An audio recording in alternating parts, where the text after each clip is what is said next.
The fluorescent lights of Los Cerritos Center cast a glow across the parking lot as shoppers hurried through their Saturday evening routines. Then, without warning, gunshots. A car filled with teenagers. A young girl slumped over in the front seat. No pulse. Welcome to True Crime Malice.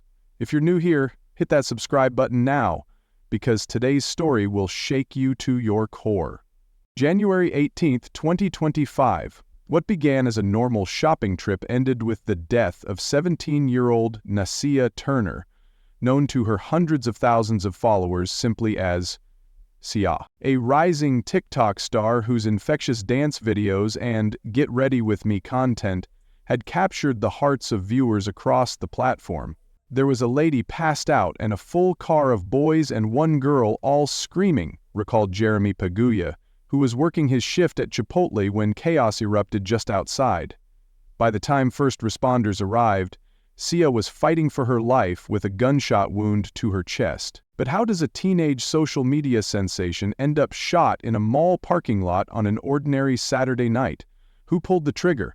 And why were 4 young men detained at the scene? The questions surrounding Sia's death are as disturbing as they are numerous. Within hours, her follower count would surge past 300,000 as fans flooded her comment section with disbelief and heartbreak.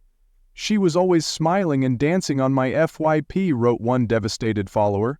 "Rest in peace, baby." Tonight we'll walk through the final hours of Nasia Turner's life, from the carefree moments captured in her last posts to the frantic scene where a passing nurse performed CPR for 10 desperate minutes. We'll examine the massive response that followed.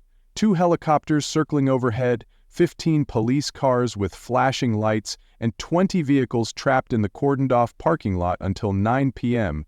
as investigators combed the scene. Most importantly, we'll explore what happened inside that car, and why police would later make the cryptic statement that there were no outstanding suspects, despite providing almost no details about who was responsible.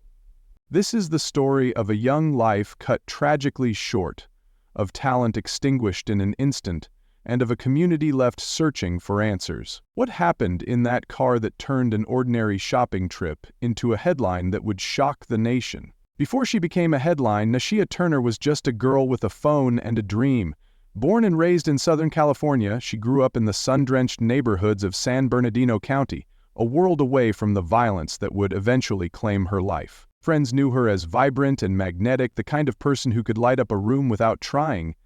But it was on TikTok where Sia truly found her voice. Her account started like many others, experimental videos, finding her style, testing what resonated. But there was something about Sia that caught viewers' attention. Perhaps it was her natural rhythm when she danced, or the authentic joy that radiated through the screen during her "Spend the Day With Me" videos. She never seemed to be trying too hard, explained one follower. While other creators were chasing trends, Sia just seemed to be having fun. That's why we loved her. By early 2025, her following had grown to over 220,000, a substantial audience that watched her every move, commented on her outfits, and followed her daily routines. For a high school senior at Rancho Verde High in Moreno Valley, this level of influence was significant. Her content remained refreshingly uncomplicated. Dance videos showcasing her latest choreography, morning routines where she'd prepare for school, shopping hauls where she'd model new outfits. Each video garnered thousands of likes and hundreds of comments from devoted fans who felt connected to her journey. What's striking about Sia's online presence was the absence of drama or controversy. In an ecosystem often fueled by conflict, her corner of TikTok remained positive. A digital sanctuary where followers could escape for a few minutes of uncomplicated joy. But there's always a gap between the filtered life we see online and reality. While Sia shared snippets of her world, much remained private.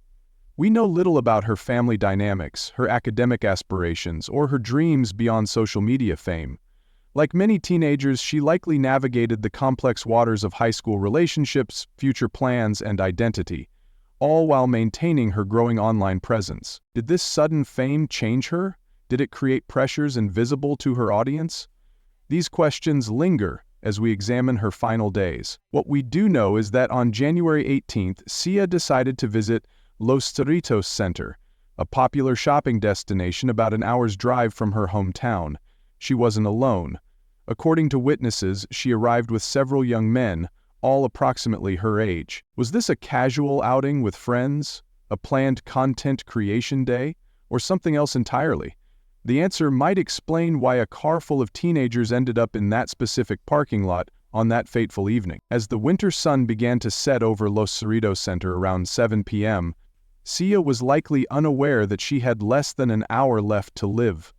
Her final TikTok post had gone up earlier that day, a typical video showing her getting ready, completely ordinary in every way. There was no indication of trouble, no foreshadowing of danger, just a teenage girl enjoying her weekend. But on January 18th, everything would change. January 18th, 2025 began like any other Saturday for Nasia Turner. The weather in Southern California was mild, perfect for a weekend trip to the mall. Based on her social media activity that morning, nothing seemed out of the ordinary.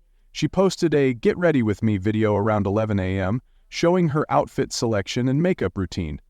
The comments section was filled with the usual compliments and questions. By mid-afternoon, Nasia had made plans to visit Los Cerritos Center, a popular two-story shopping mall located in Cerritos, California. The mall houses over 180 stores and restaurants, making it a weekend hotspot for teenagers and young adults from surrounding communities. For Sia, living in the Riverside San Bernardino area, this meant about an hour's drive, suggesting this wasn't just a casual, last-minute decision. Who suggested the trip? What was the purpose? These questions remain unanswered. What we do know is that Nasia wasn't alone. She traveled with a group of young men, all reportedly around her age. Whether these were classmates from Rancho Verde High School, friends from her neighborhood, or connections through social media remains unclear. Their identities haven't been released publicly, but they would later become central figures in the investigation. Security footage from the mall shows Nasia and her companions arriving around 5:30 p.m. They spent approximately 2 hours shopping, moving between stores on both levels of the mall. Nothing in their behavior reportedly stood out to security personnel. They were just teenagers, enjoying a Saturday evening, laughing, browsing, perhaps filming content for TikTok. At some point, the group visited several clothing stores. Nasia purchased items from at least 2 shops according to receipts later found in shopping bags within the vehicle. Around 7:15 p.m., the group appeared to be wrapping up their shopping trip. They headed toward the parking lot on the north side of the mall, near the Chipotle restaurant. This is where our timeline intersects with Jeremy Paguya, the Chipotle manager who became an unexpected witness to the aftermath of tragedy. It was a normal Saturday night shift, Paguya later told reporters.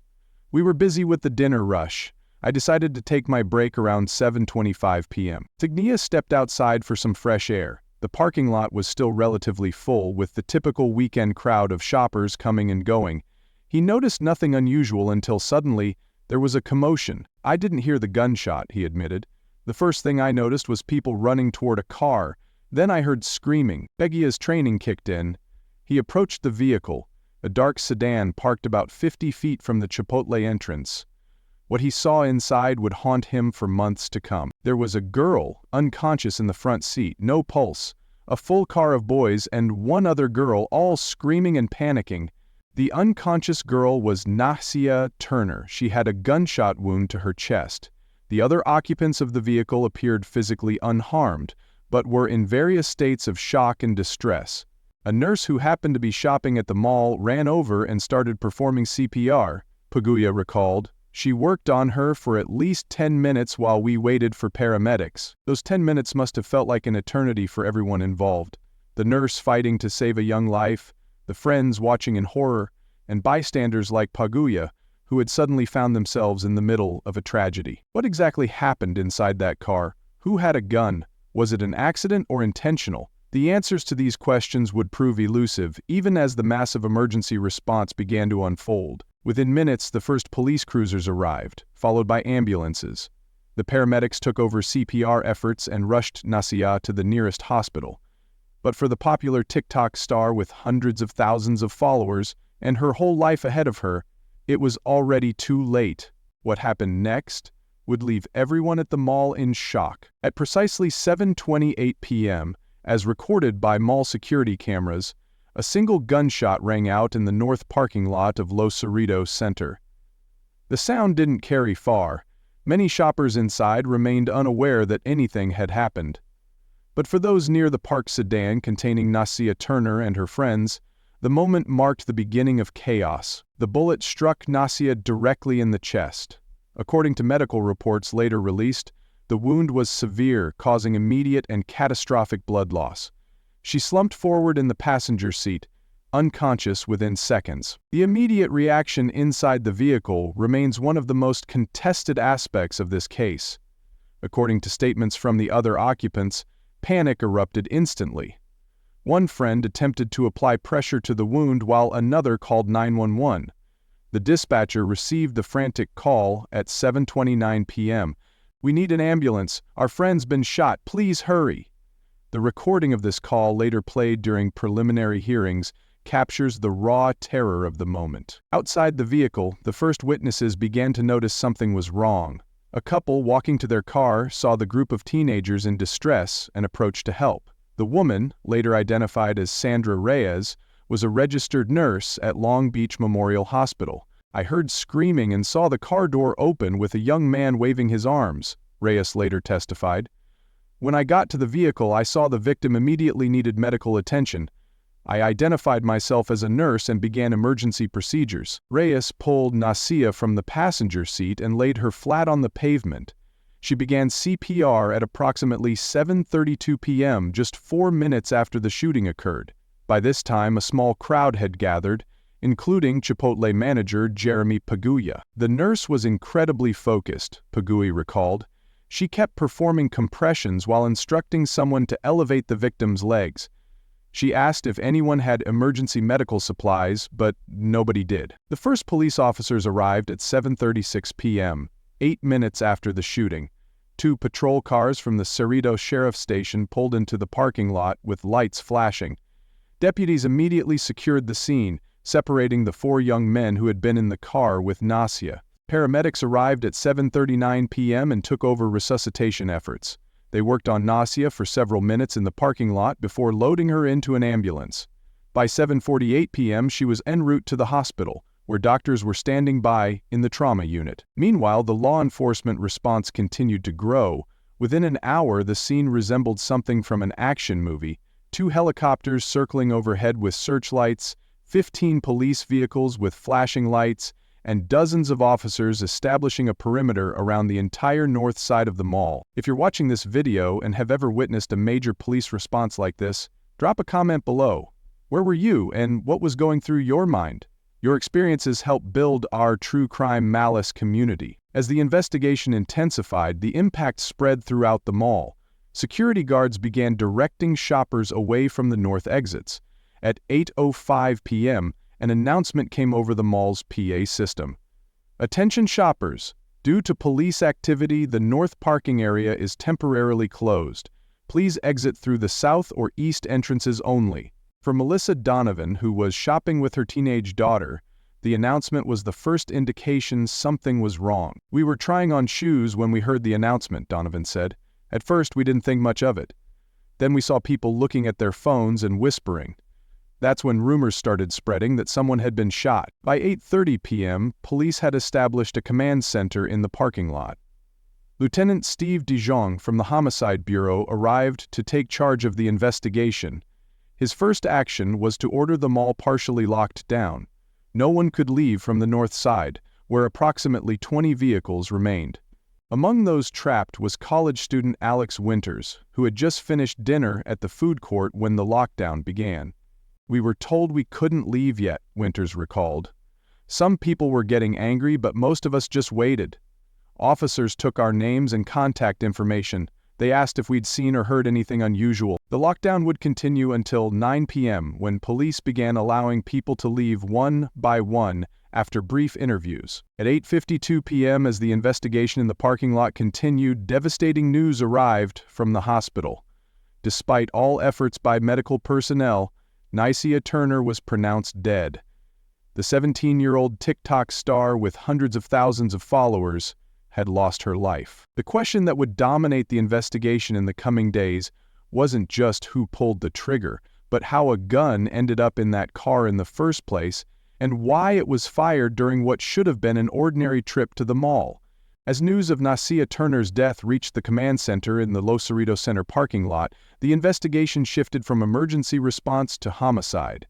Lieutenant Steve DeJong, a 22-year veteran of the Los Angeles County Sheriff's Department's Homicide Bureau, took control of the scene. Deputies from the Cerritos station responded to the parking lot of the Cerritos Mall in regards to a gunshot victim call, DeJong later stated in his first press briefing.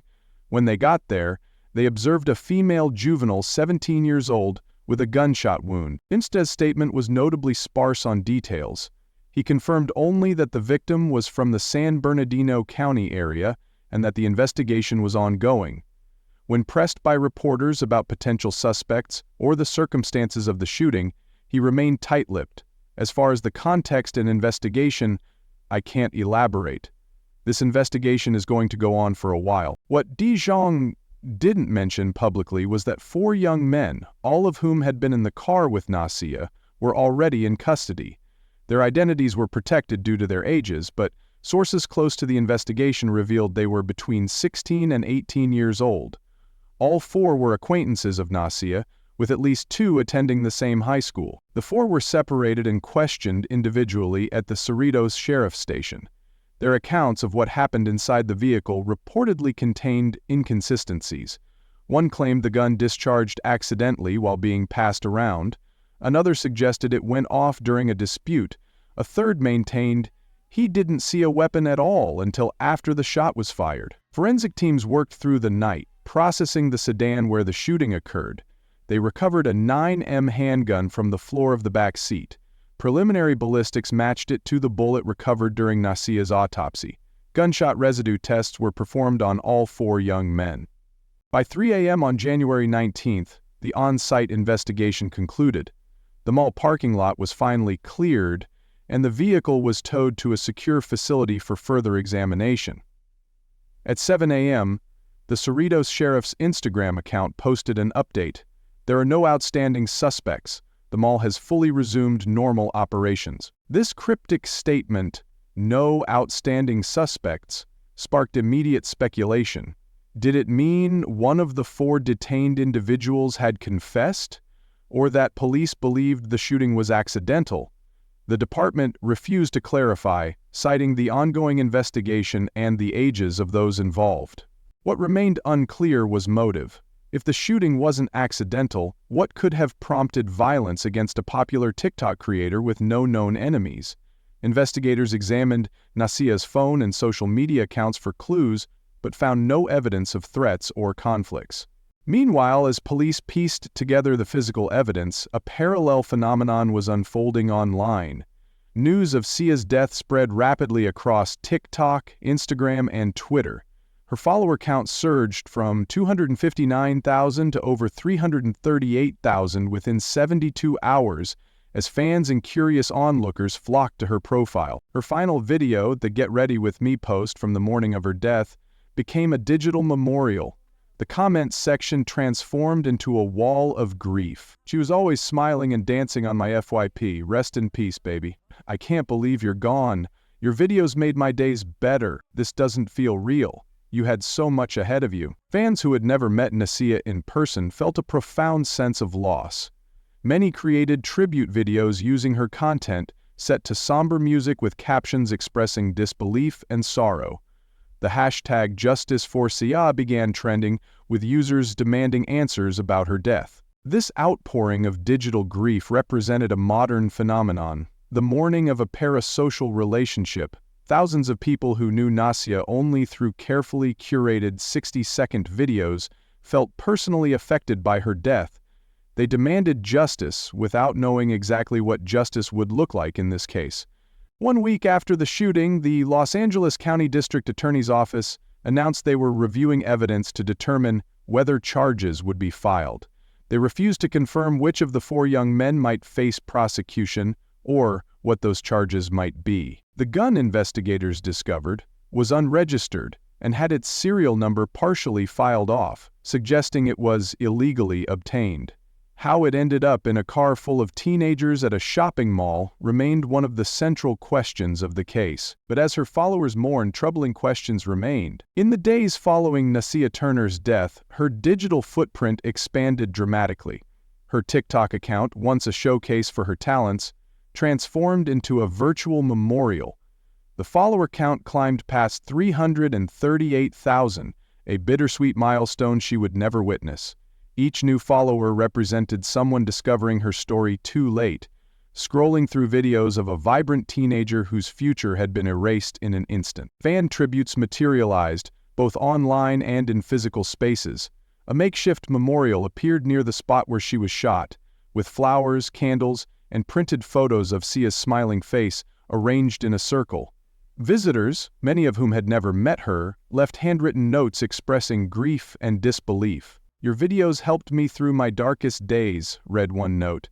"I wish I could have told you that before you left us." At Rancho Verde High School in Moreno Valley, the impact was immediate and profound. Nasia had been a senior, just months away from graduation. Her empty desk became a stark reminder of the fragility of life. School administrators brought in grief counselors to help students process their emotions. "Many of our students knew Nasia personally," explained the principal. "Others knew her only through TikTok. But the grief is real either way. We're dealing with teenagers who are confronting mortality, perhaps for the first time." The school held a memorial assembly where friends shared memories of Nasia. They described her infectious laugh, her kindness toward others, and her dreams of studying fashion design after graduation. A scholarship fund was established in her name, intended to support students pursuing creative arts. Meanwhile, the shooting raised uncomfortable questions about safety at Los Cerritos Center. This wasn't the first violent incident at the popular mall. In April 2024, just 9 months earlier, another shooting had claimed the life of a male victim. That case remained unsolved. 2 shootings within a year at the same location forced community members to reconsider spaces they had previously taken for granted. Tasha Johnson, a sophomore at Los Alamitos High School, expressed the sentiment shared by many young people in the area. "That's probably the mall that I go to the most with my friends and my mom," Johnson said. "You don't usually think that would happen, so you feel safe. At night, it's a little more scary." Her words captured the new reality for many teenagers, the mental calculation of risk that now accompanied routine activities like shopping or meeting friends. Parents began questioning whether to allow their children to visit the mall unsupervised. Some insisted on drop-offs and pickups directly at store entrances rather than allowing teens to walk through parking lots. The mall management responded by increasing security patrols and installing additional lighting in parking areas. But these measures did little to address the fundamental issue: guns finding their way into the hands of young people. For businesses like Chipotle, where manager Jeremy Pagua had witnessed the aftermath of the shooting, the incident prompted a review of emergency procedures. "We would shut down the store, turn off the lights, and go to the back where it's safest," Pagua explained, describing their active shooter protocol. Like many retail workers, he now carried the burden of preparedness for violence alongside his regular duties. The contrast was stark. Spaces designed for leisure and consumption, bright, music-filled temples to American consumerism, now doubled as potential danger zones. Teenagers, who once saw the mall as a sanctuary from parental supervision, now found themselves texting location updates to worried parents. What happened to Nasia Turner wasn't just a personal tragedy or a crime statistic. It was a tear in the social fabric, a reminder that even the most ordinary places could become scenes of extraordinary violence in an instant. Nasia Turner's death wasn't an isolated incident. It represents a disturbing pattern of youth violence in America that continues to claim promising lives. Every day, an average of 12 young people under 20 are killed by firearms in the United States. Each statistic represents someone's child, friend, classmate, or, in Sia's case, a creative voice that brought joy to hundreds of thousands. The circumstances surrounding her death highlight the lethal combination of youth, firearms, and momentary conflict. Whether the shooting was accidental or intentional, the presence of an illegal gun transformed what should have been an ordinary mall outing into a tragedy. Access to firearms remains one of the most significant risk factors in youth mortality. A 17-year-old with a gun can make a split-second decision with permanent consequences. Social media adds another complex dimension to this case. Platforms like TikTok create unprecedented connectivity, allowing teenagers like Nasia to build communities and express themselves creatively. Yet these same platforms can amplify conflicts, create pressure, and blur the line between digital personas and real-world interactions. In Sia's case, we don't know if her online fame played any role in the events leading to her death, but we do know that her digital footprint outlived her physical presence, creating a strange immortality where new viewers continue to discover her content, unaware they're watching someone who is gone. This digital afterlife represents both the beauty and tragedy of our connected age. Nasia's smile, talent, and energy remain preserved online, even as her future was stolen. Prevention requires a multifaceted approach. Schools across America are implementing conflict resolution programs that teach teenagers to manage disagreements without violence. Community organizations offer after-school activities that provide structure and mentorship. Gun safety initiatives focus on keeping firearms out of young hands through secure storage and background checks. But perhaps most importantly, prevention requires honest conversations about the realities young people face. The teenagers in that car with Nasia made choices that led to her death, choices influenced by access to weapons, peer pressure, and possibly impulsive decision-making. Understanding those choices might help prevent similar tragedies. If this story has affected you, please take a moment to share it with someone who needs to hear it. Every conversation about youth violence, every parent who checks in with their teenager, every school that implements conflict resolution training, these small actions create ripples that can save lives. Hit that like button and leave a comment about what you think communities can do to protect young people like Sia. Nasia Turner's legacy shouldn't be defined solely by how she died. The joy she brought to her followers, the creativity she expressed through her content, and the connections she formed with viewers around the world, these accomplishments matter. At just 17, she had built something meaningful that touched thousands of lives. The true tragedy lies not just in her death, but in the potential that will never be realized. We'll never know what Nasia might have created next, what career she might have pursued, what impact she might have had on the world around her. Perhaps the most fitting tribute to Sia's memory is to work toward a world where young people can pursue their dreams without fear, where a trip to the mall doesn't end in gunfire, where teenage conflicts don't turn deadly, where talent and creativity can flourish without being cut short. Nasia Turner was more than a statistic, more than a cautionary tale. She was a young woman with dreams, talents, and a voice that deserved to be heard for many years to come. May we honor her by ensuring other young voices aren't silenced too soon.